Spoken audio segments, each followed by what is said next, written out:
Now we'll be having the book launch ceremony. So I request our speakers and moderator to please do the honor. ಅದೇ ರೀತಿ ಶ್ರೀಯುತ captain Brijesh Chowta ಇವರು ಕೂಡ ವೇದಿಕೆಗೆ ಬಂದು ಪುಸ್ತಕ ಬಿಡುಗಡೆ ಕಾರ್ಯಕ್ರಮದಲ್ಲಿ ಜೊತೆಯಾಗಬೇಕಾಗಿ ವಿನಂತಿಸುತ್ತಿದ್ದೇವೆ. ಜೋರಾದ ಚಪ್ಪಾಳೆಯೊಂದಿಗೆ ಕ್ಯಾಪ್ಟನ್ ಬ್ರಿಜೇಶ್ ಚೌಟ ಇವರನ್ನು ವೇದಿಕೆಯತ್ತ ಸ್ವಾಗತಿಸಬೇಕಾಗಿ ಕೇಳಿಕೊಳ್ತಾ ಇದ್ದೇನೆ. Hereby we release Nagrota Under Siege by Bhaavna Arora. The book is released by Captain Brijesh Chauta, Meghna Girish, Shiv Aroor and Surabhi Hodigere.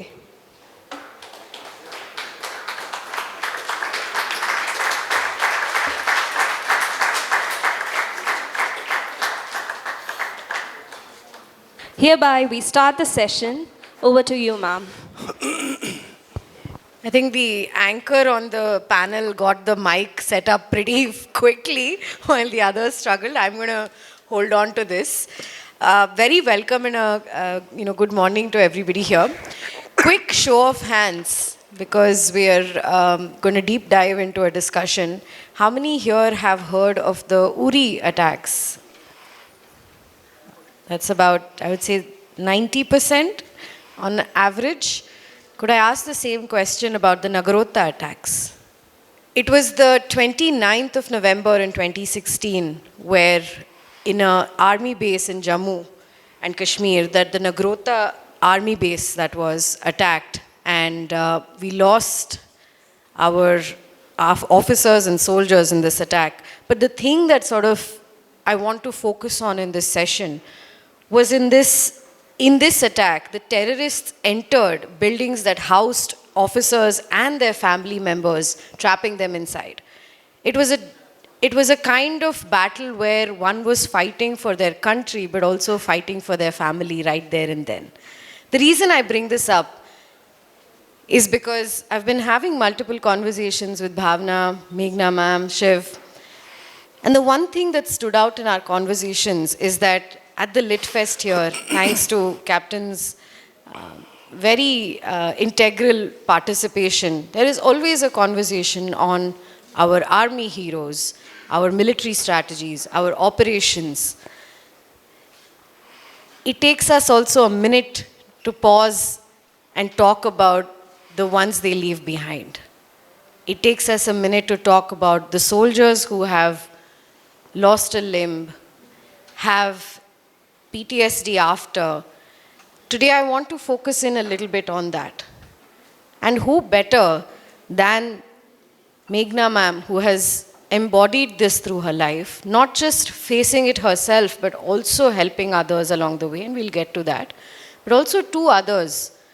Shiv, whose book, India's Most Fearless series, has become popular culture. There is a movie, the Tamil movie Amran, that many of us have watched. He's contributed to that in his 18 years of journalism and beyond. And Bhaavna, who's deep driven into an incident, the Nagrota incident, so much so that you cannot pick up the book and not finish it. As a first question, I want to start with you, Bhaavna. You saw the raising of hands, you saw the number of people who know Uri and Nagrota. And it's not a comparison, it's a matter of public understanding or not. What made you write about this particular incident? You all can hear me clearly? Audible? Perfect. So a lot of people ask me this question, that what motivates you to write on defense or on the forces? I think one of the biggest motivation that is right in front of you here, Meghna ma'am. I mean, the kind of resilience that she's shown after losing her son in this Nagrota attack and with the bravery with which he fought. So there are so many unsung heroes we still don't know about. And as Modi ji says ki ambition ke saath mat jaiye, aap mission ke saath jaiye. So I think even this Mangalore Lit Fest, is with a mission out here and not just an ambition.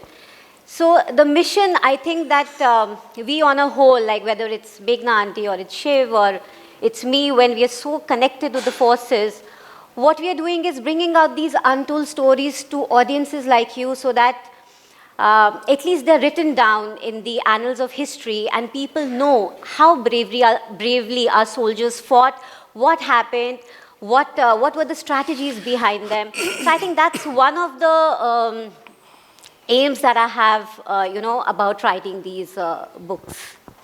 Shiv, you've spoken about this a couple of times, that you've been in defense journalism, reporting on defense issues for a long time, and you had the list of awardees for various awards, and you saw that they had a paragraph, and that's when you realized these stories need more to be said.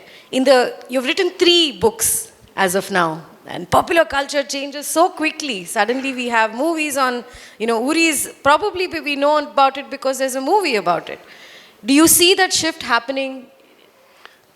There's a huge shift happening, Surabhi. And first of all, thank you very much to the Mangalore Lit Fest for having a session of this kind. And I think this has Captain Brijesh Chauta's imprint on it, because as an ex-army man himself, he knows what these stories are really worth.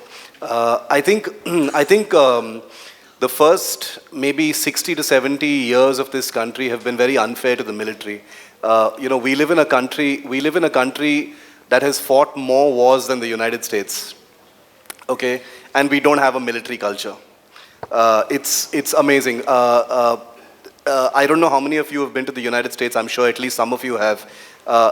In the US, Surabhi, whenever a soldier or an officer is in a public place, you will see some people say thank you for your service, or just show some gesture of respect.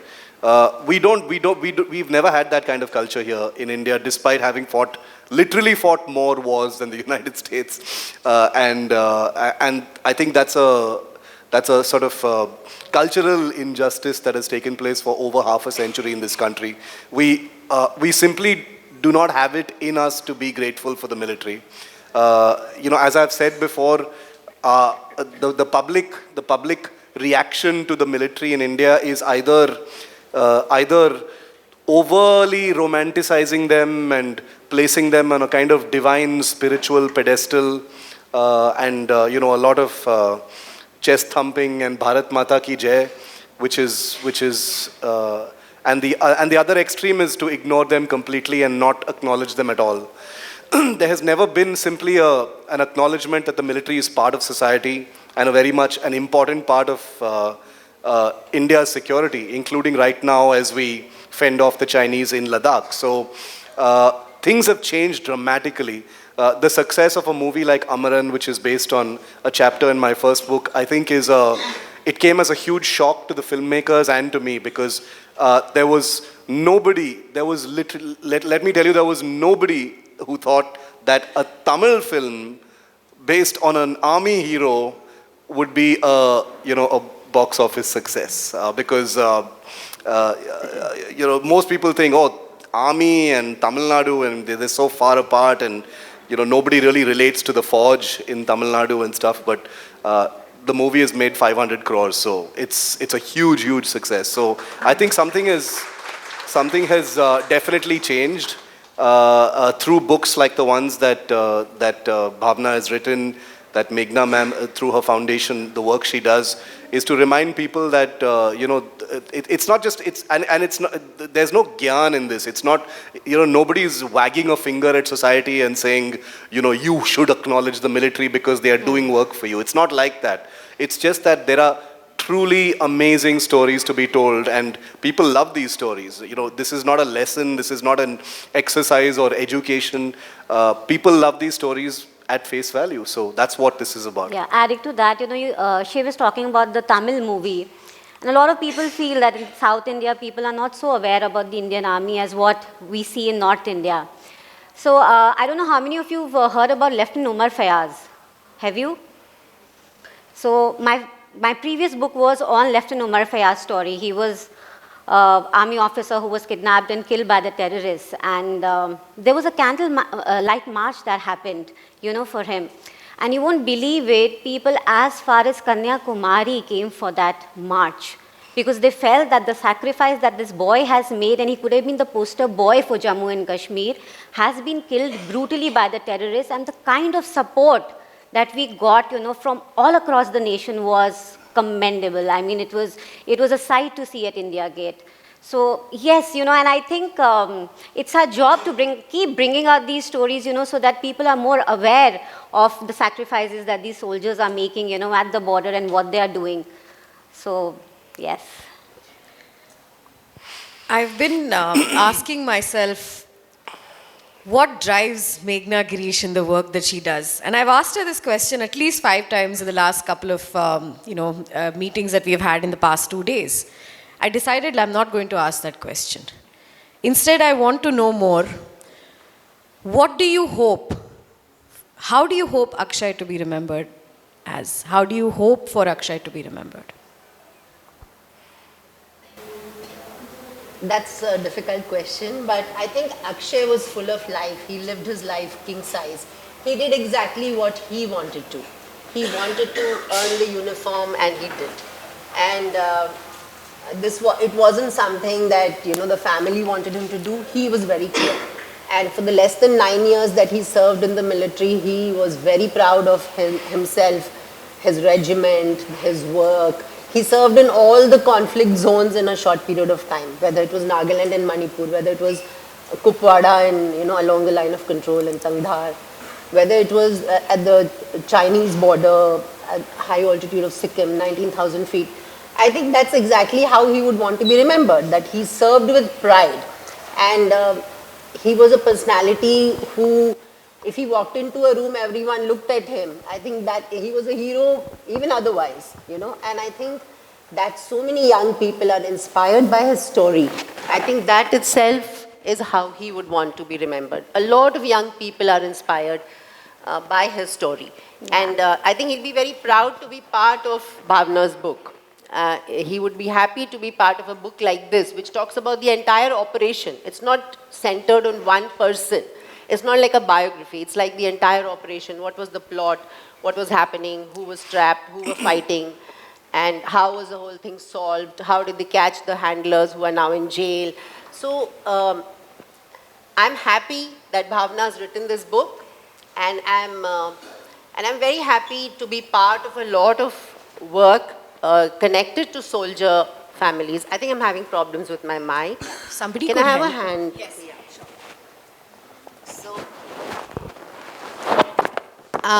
So he was very happy about the fact that his mother worked with people. And I think I have moved from one sector to the other, from maternal child health issues into soldier family issues. And I think he would be happy. I feel that this is the way to go forward. Bhaavna, when you have written, you've spent a lot of time with who you call Meghna Auntie now, and I've also started calling her Meghna Auntie in these conversations. But that bonding and that familiarity, that warmth, Shiv, you've spoken about this sometimes, that what happens amongst the forge, it's such a tight-knit community, and they know what it's like. Yeah. I agree. I think that though Shiv doesn't come from a very hardcore army background, but I think the way that Forget hardcore, I don't come from an army background at all. But being a defense, but the way he connects to it, So I have this best friend who lost her husband during the Surabhi crash. And this was about 12 years back, maybe more, Shiv? Yeah. And I happened to speak to Shiv, connecting with him because of Nagrota Under Siege, and asking him. He's been generous enough, to be promoting the book and talking about it. And this is how connected we are. So when I spoke to him, I said, Shweta, my best friend, Shweta. He remembered the name of a kid. He remembered the name of Shweta. He remembered the name of her husband. He remembered the date on which that incident happened. I mean, that is the kind of passion and love that Shiv has for the army. And talking about me, because, I think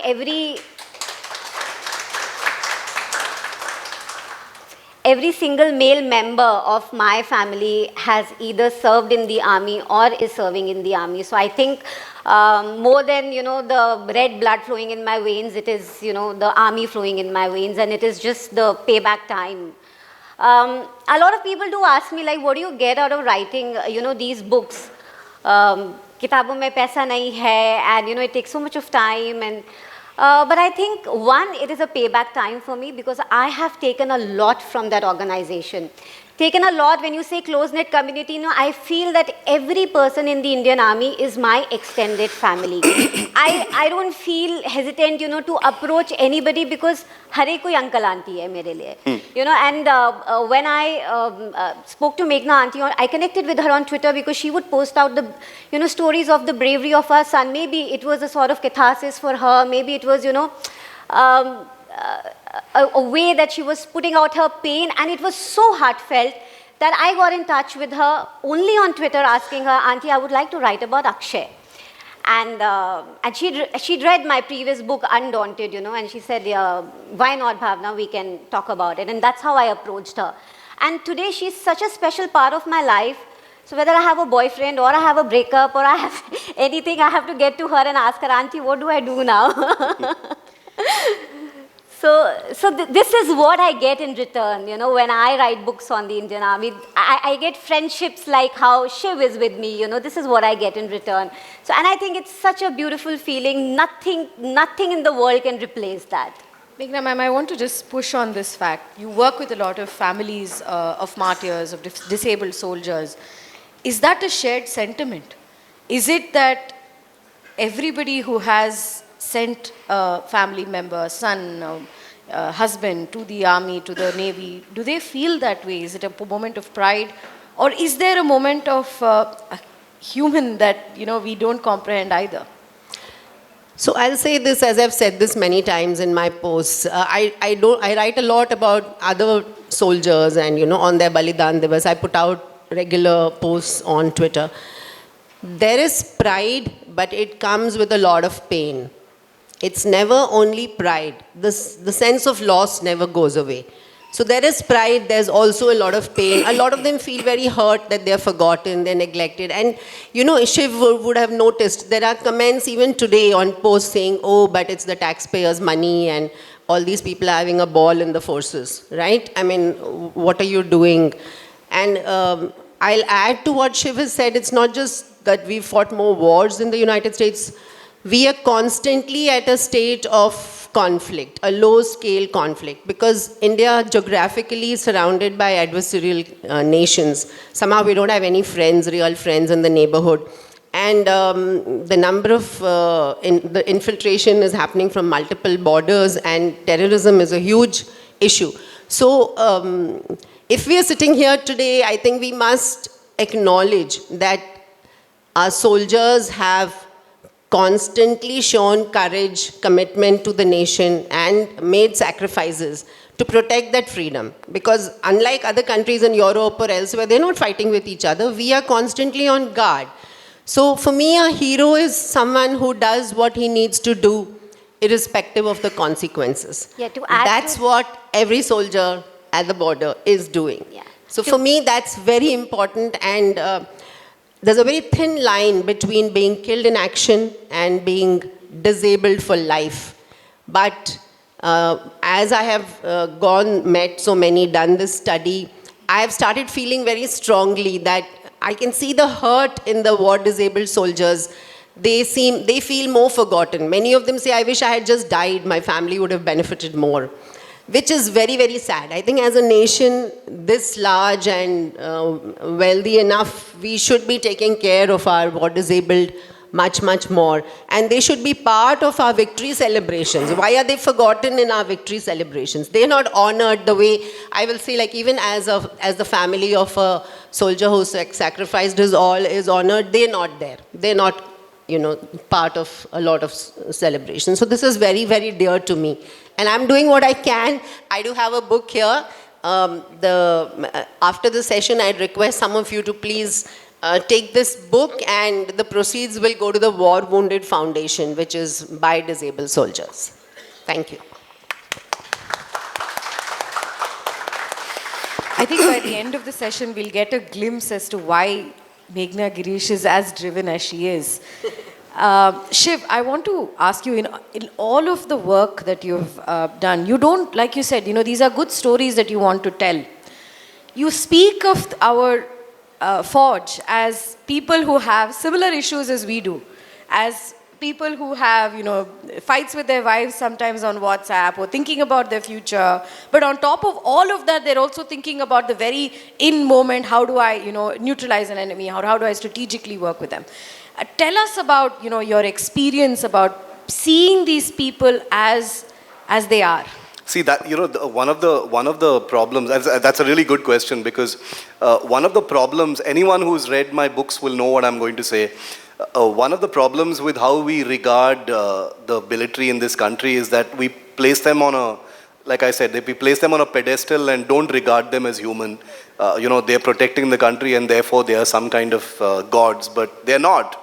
And very frequently, even in my books, there's a lot of kind of dark humor moments where you know, you'll have an officer who's in the there's one particular chapter which is one of my favorites in the second book, where you have an officer who's in the middle of an encounter and you know, he's being fired at, but his phone is just constantly ringing because he's forgotten to tell his girlfriend that he's going on this mission. So she's constantly calling him, and he's not allowed to switch his phone off because that's the phone through which he has to stay in touch with his other people and commanding officer, and his girlfriend is just constantly calling. And it's a funny moment, but it was like scary. But there are no shortage of examples of how you know, officers and soldiers have to not only literally save the country and save people, but also deal with their own battles. Like, for example, Amaran, the movie that came out, it's actually an amazing story because you have an officer in the middle of an anti-terror operation who was also fighting a personal battle at home. He and his girlfriend at that time, he was a Hindu. His girlfriend was Christian, and their parents didn't want them to get married. So imagine fighting terrorists and fighting your own personal battle at home to convince your parents that you want to marry the girl you love. So there are all these amazing things that they've got to battle all the time. But I just wanted to add to something that Bhaavna said about families. They are, you know, a confession that I have to make is that I have never written these books. I have never written these books as a kind of duty to the military, or you know, that I want to inspire generations. I am no one. I'm not some kind of teacher who's going to do that kind of thing. I'm a storyteller. I'm a journalist. I love these stories, and that's why I tell them.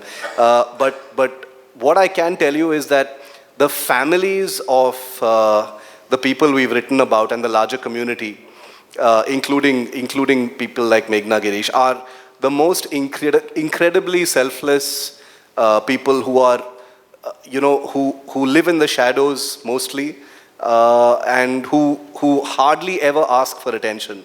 They never do it. Me and my co-author, we trekked for 2 days to get to a village in remote Arunachal Pradesh to meet the family of one of the heroes we wrote about, Havaldar Hangpan Dada of the army, Ashoka Chakra.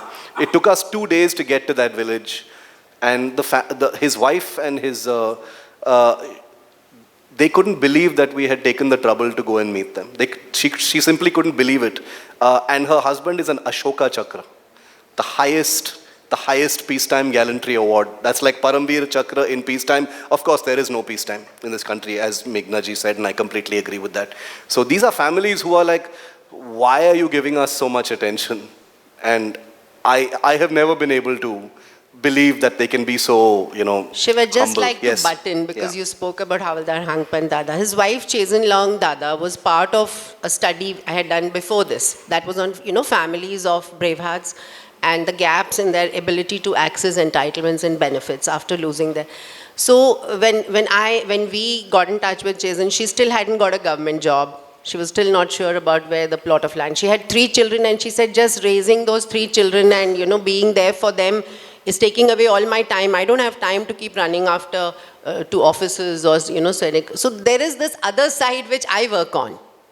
So there is this other side, and I genuinely feel that the processes can be made so much simpler to ensure that all this, there shouldn't be any access gaps. If we are a grateful nation, then there shouldn't be any access gaps.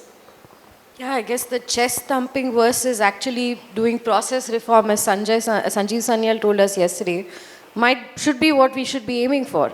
Just another push. We've seen in the media reports of some discord within army families, within soldiers' families on the benefits that are given to martyrs. I want you to address that issue, Meghna ma'am. Which is very sad. I wish it wouldn't happen because I feel it's very disrespectful when soldiers make the supreme sacrifice and there's discord within the family. But yes, it's now social media is there, and because there are genuine reasons this is coming out in the open. The problem I look at is at the policy level. India has adopted a policy which is directly copied from Western culture. It has no ground reality in the way our families live.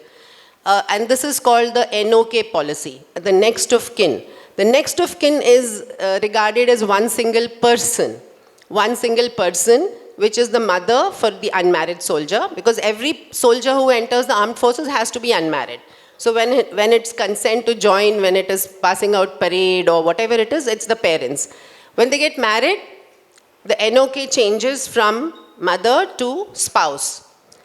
And therein lies the reason for the discord. When we lose a soldier in battle, they are all between 20 to 33 usually, that's the age group. They're very young.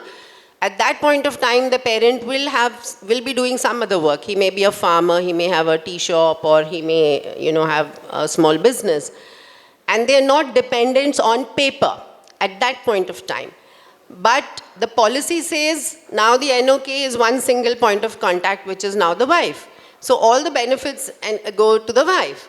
And then as the parents get older, which happens in any armies, in any defense circles, they usually move in with the soldier retires early as well. They usually move in with the parents and they take care. Now who's responsible for taking care of those parents? The nation has forgotten. The nation has forgotten that we should have our own policy steeped in our reality, because India has no social security system. Our social security is that children and parents take care of each other lifelong. So I think this whole blame game wouldn't be there if the policy was right. If there was a small share of support going to the parents in the first place for soldiers. And there's another small thing, it might sound very odd, but the entitlements that go for a soldier killed in battle are generous. It's called liberalized pension. Liberalized pension means last pay drawn. And so that can be shared. This is not the case with any other pension, like any other kind of government pension or ordinary family pension. It's not like that. It's the last pay drawn. So there's no reason why the policy cannot be. And it's only the young soldiers who go into battle. It's not the old people who are going to be, Can I just add one quick point to that? I mean, because it's a real problem, what we're seeing. And, the ones that emerge in the media and come out on social media are people who have chosen to do that. But it's much more prevalent than that. Yeah. And just two quick points, Surabhi. One is that one of the wives of a soldier who was killed in action had actually called us and said, can you help protect me from my relatives? Can you imagine the wife of a Ashoka Chakra soldier who had died in action saying that all this money is coming to me and now I am vulnerable to my relatives and I feel a threat to my life. And she lived in remote Uttarakhand. And we actually had to go there and see her and settle everything with the village panchayat and things like that. So it's a real issue. And remember that many of these families live in totally remote parts of India which have their own sort of local justice systems and stuff. So it's a real issue. Second point, on a slightly lighter, slightly more upbeat note, when our second book had come out, the Prime Minister had invited us to share our book with him. And we were actually really pleasantly surprised that the Prime Minister said that his main issue is exactly this, the NOK issue. He said, this was in 2019, so it's been 5 years, so it's time for me to remind him now. So I will send a reminder at some point saying, sir, it's been 5 years and you had said you're going to work on this. So it's on his table, he's aware of it, and I was actually kind of amazed that, this kind of very small issue within the military is something that he cares about. So I think that's at least it's promising that he knows about it. Shiv, you're talking at a policy level, but on a personal level, when I go and interview families and meet families, and as for example, Meghna Auntie's family, can you imagine?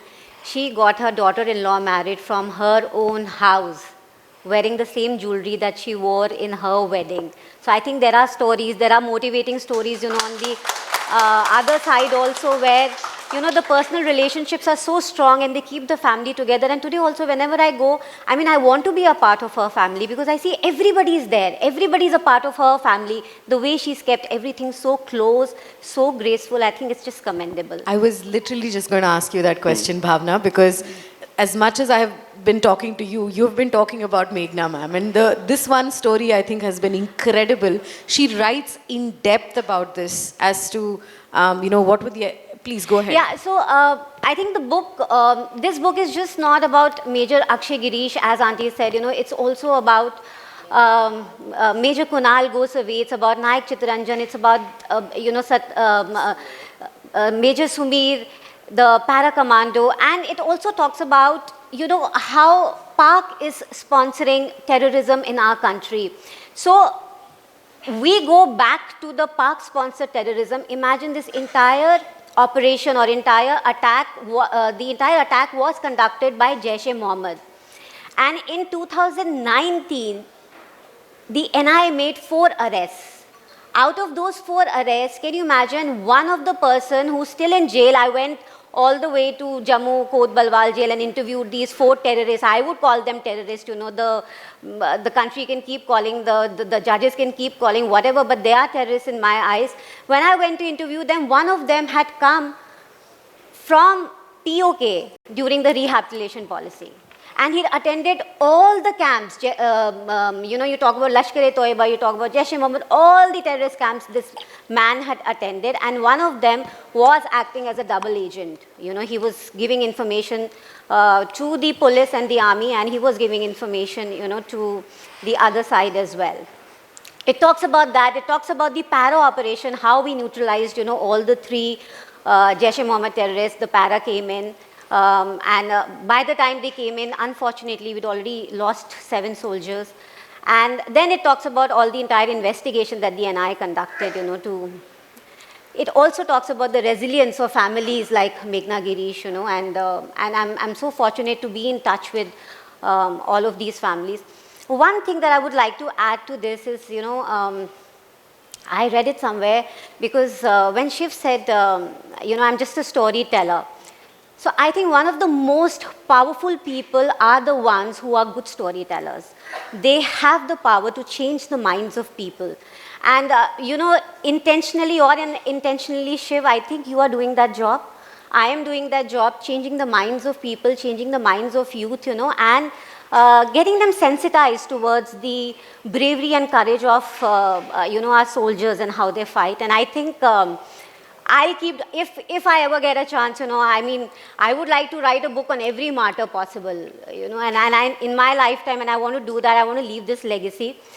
But this needs to be done with a lot of responsibility as well. And I'll share a small little anecdote with you why I say this. So when I was researching for the book on Umar Fayaz, I was stationed with 62 RR because there are no hotels there. It's not like you go to Shopia, it's not a tourist place. There's an eerie sense of, fear that you sense in that area. And when I went there, I told the commanding officer that I would like to go and pay my condolences to the family and interview the family for this book. He says, ma'am, ये आपका कमरा है, ये आपका gate है. यहाँ से बाहर गए तो हम ही गोली मार देंगे आपको. You are not going out of this gate. I was very disappointed. I was like, why would I not be allowed to go out? And I've got the permission from the headquarters, ADGS has given me the permission. He's like, यहाँ पे मैं ही ADGS हूँ, मैं ही Chief Minister हूँ, मैं ही Prime Minister हूँ.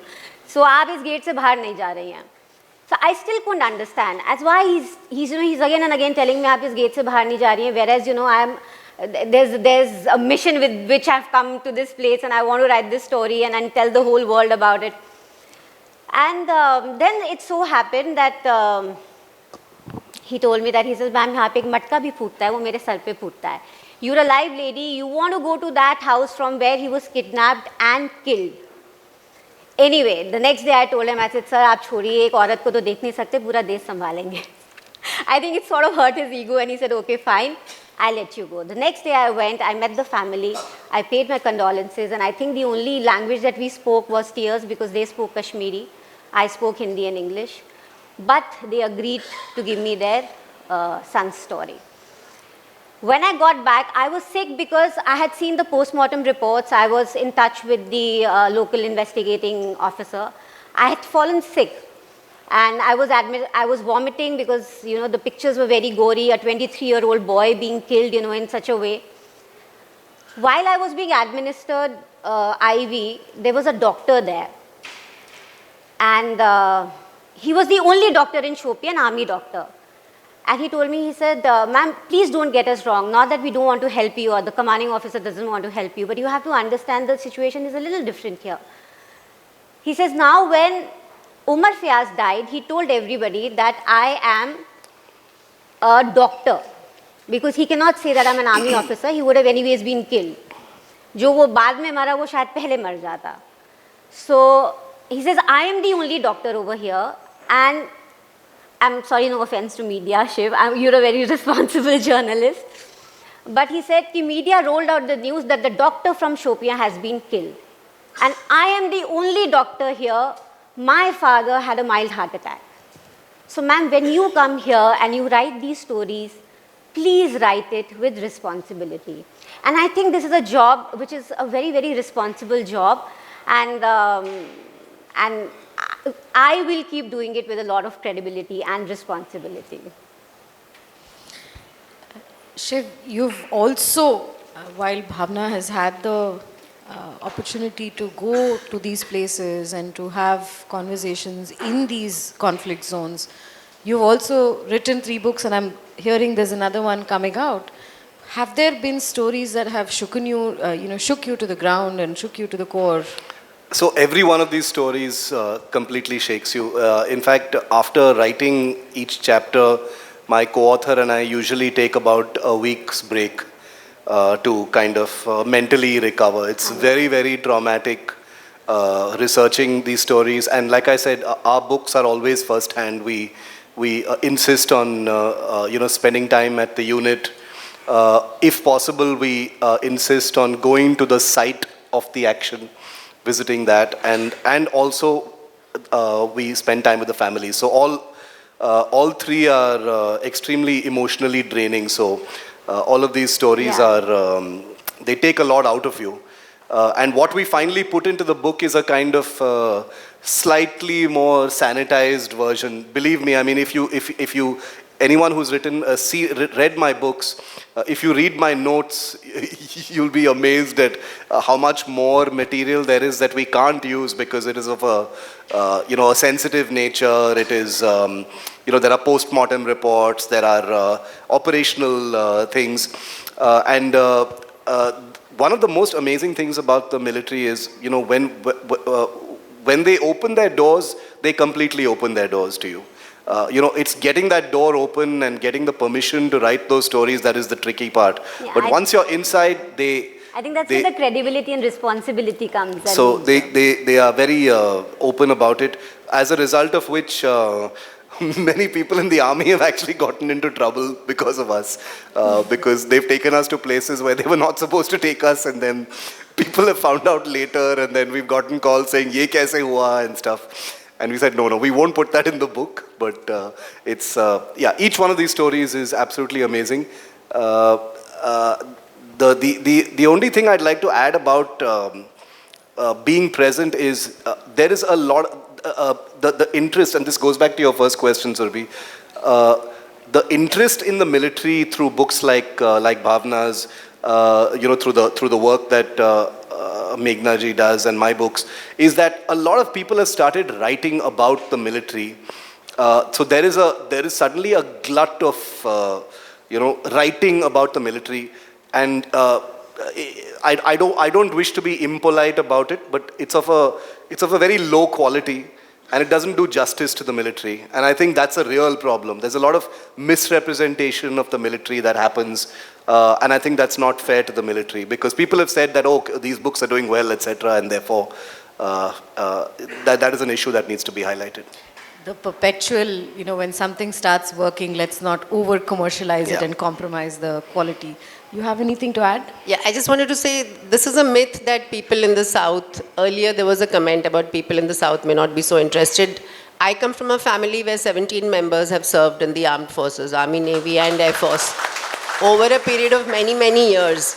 So I like to take a lot of pride in that. And the second thing is that I do feel very strongly that there are issues which have been completely neglected in all the stories that come out, which are of course very important for interest, but the gaps need to be bridged through policy, reviews and changes.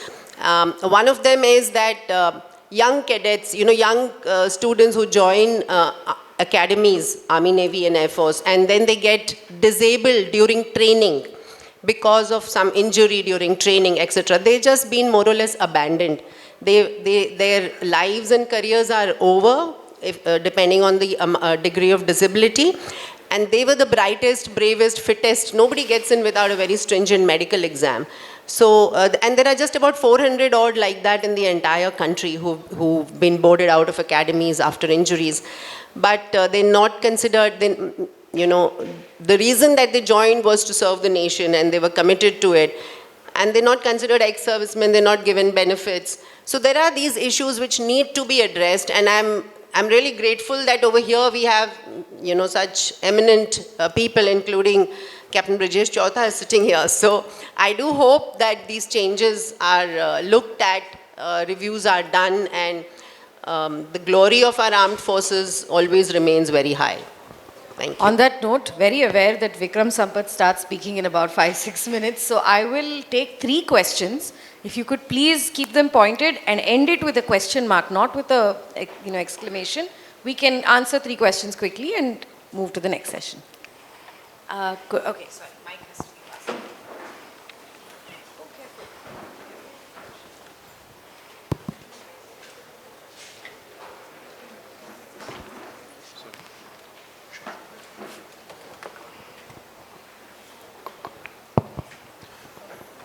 Hello, my name is Vibhav and I teach in AMGN College, Defense and Strategic Studies.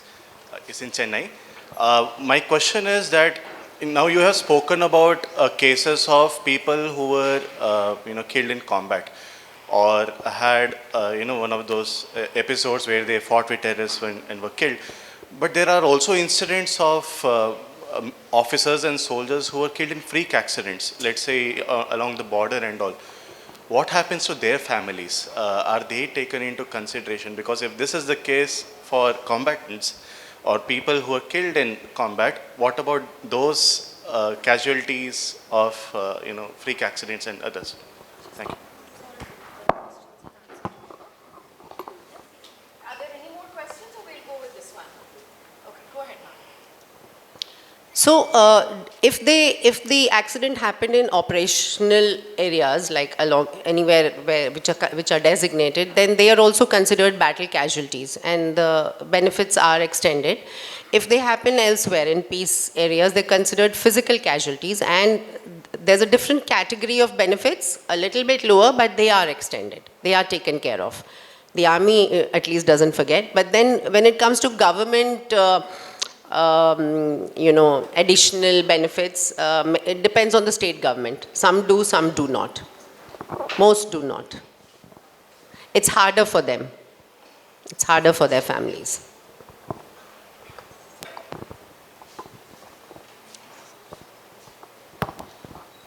My question is to the panel.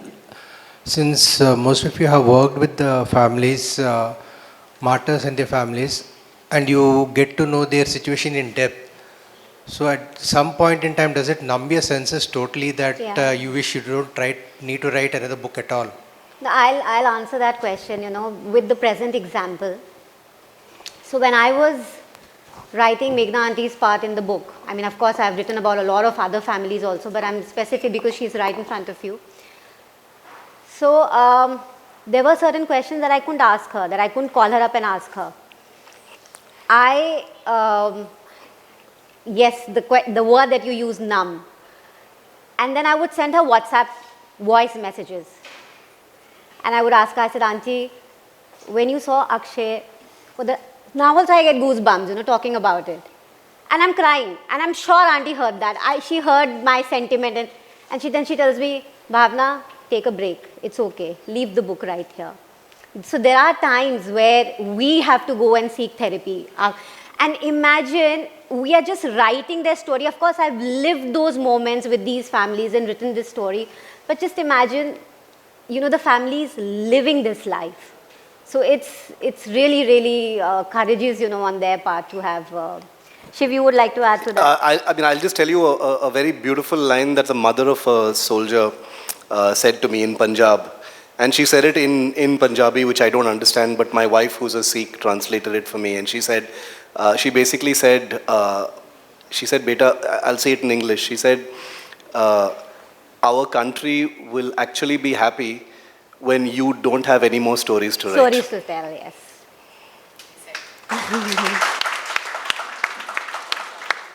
And that made me feel both happy and a little guilty, but that's the truth.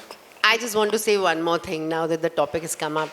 If you go to the War Memorial in Delhi, the new War Memorial, a beautiful place of pride, there are a whole lot of blank walls waiting for more names. That is really sad. That is really sad. But that's the truth. That's the reality. We have to face up to that.